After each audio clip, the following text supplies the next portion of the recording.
if you paid attention, you already know who the next player is going to be. I missed that. I was looking at my screen. You didn't see it? I didn't see it. Okay, it's a secret. Don't spoil. Not gonna spoil it. Starting to the bottom left of Hyundai, we currently have the StarTale player in his 4th game. 3 wins so far for him. It is StarTale, Panic.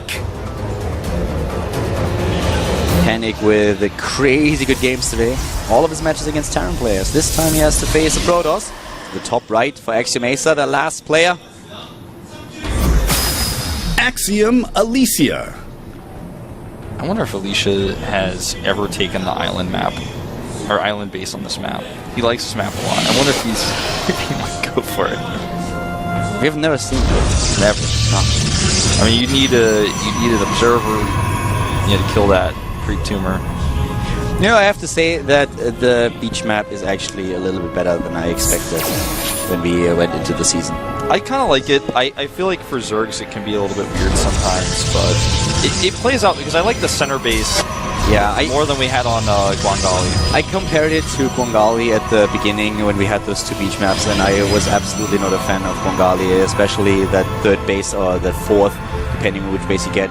For Zerg players or for Terran are horrible to defend when a Protoss player is moving through the choke point, so I thought that this map would have the same mechanics.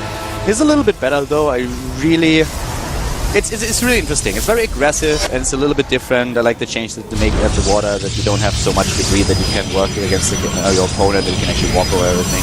Yeah. So it's definitely better than expected. And it's also, as we already mentioned, a very aggressive map. So right now we have Alicia already scouting, but he could very well just hide a proxy there. The top I think left he's going to go DTs here. He could Oracle, but another thing he could do actually, Kelder, is just make Blink out of a Twilight Council over there.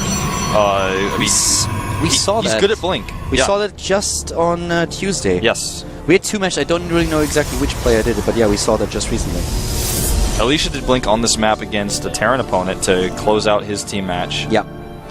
And he mentioned this map in particular after the team match, and he said that he really likes how this map works, that he has a lot of potential for Blink here, and we have the Twilight Council already, so there is the option for him to go into Blink field, to hit Blink. He could also see a Dark Shrine here, depending on what exactly he wants to achieve. He left the probe, and that could be because he wants to make the Dark Shrine, but it could also be that he's scared that if the probe gets spotted, he'll know.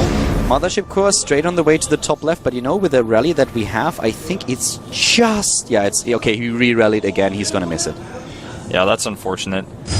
You know, if you're gonna go north like this, you might as well check the corner, but he's really thinking about going to the main base, not checking for proxies so much. You know, that's actually this is a little bit of a questionable scout while we have the Dark Shrine going down. If you go to the top left, why would you not scout the corner? Like, I think his idea is... then you hide there. I think his idea is he doesn't want his Mothership Core to get spotted and get picked off by a Stalker that comes out, but he knew there was no Stalker building, so... Yeah, kind of a questionable scout. I will agree with you there.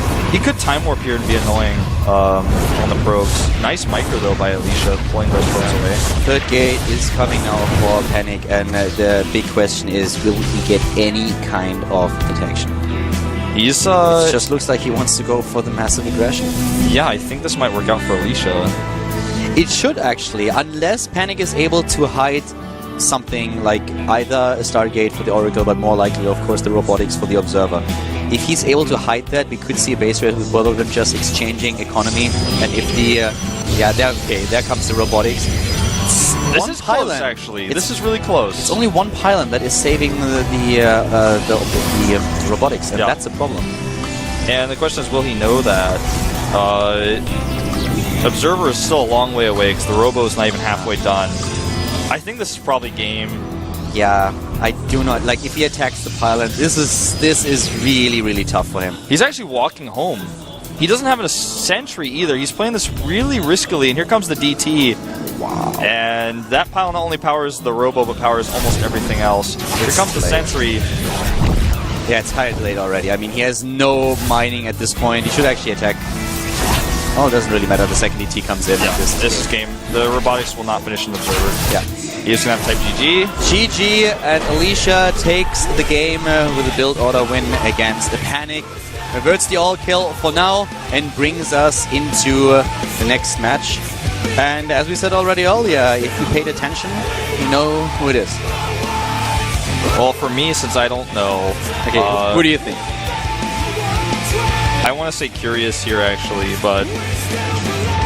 I see... I mean, either Curious or Life, but I don't know. Life against a Protoss just doesn't seem to be the right choice right now, and I don't think Bomber either. I could be wrong, but one of the players actually packed his gear and was walking towards the right where the boots are, so I think... Oh, I saw that, but I wasn't sure if that was... I mean, that's pretty clear if you think about it, but like when I saw that, I was like, I don't know. It could be carrying somebody else's stuff, I don't know. They have a back boy that just carries the equipment and sets everything up, bringing it to the next level. So Alicia, at least now with the first victory, a little bit of anticlimactic game that we had there, an unfortunate end for the run of Panic, but yeah. That was a shaky game by Panic. He just walked across the map, warped in a bunch of units, and then not only didn't attack, but then just walked all the way home and didn't have a sentry at home. If you have a sentry and you force it out the DT, then you buy yourself the time, you got that safe robo, but his build was just, it had a whole bunch of holes. It didn't really make a difference anymore. The game was lost already when the second DT came in and started to attack the robotics. With one, you might be able to just squeeze it out in time.